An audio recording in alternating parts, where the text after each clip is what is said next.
yengeç yaşay, içinde cilavuk yaşay.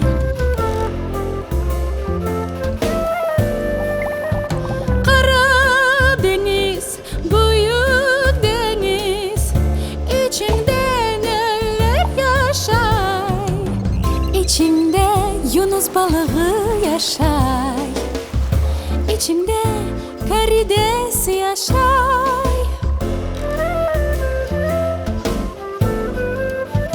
Karadeniz, büyük deniz, içinde neler yaşay.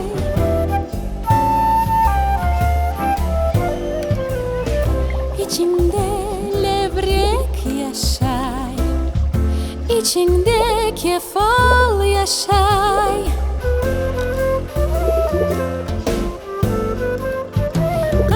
Karadeniz, büyük deniz, içinde neler yaşay. İçinde Mersin yaşay, İçinde öteki yaşay.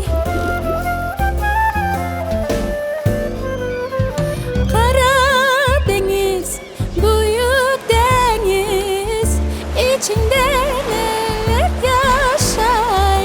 Karadeniz, büyük deniz, içinde neler yaşay.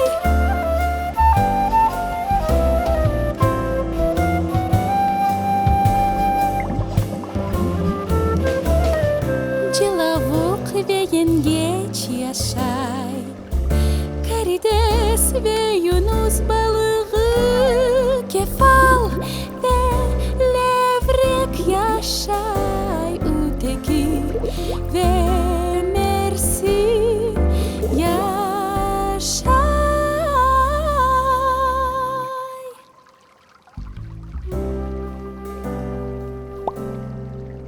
Yengeç, cilavuk,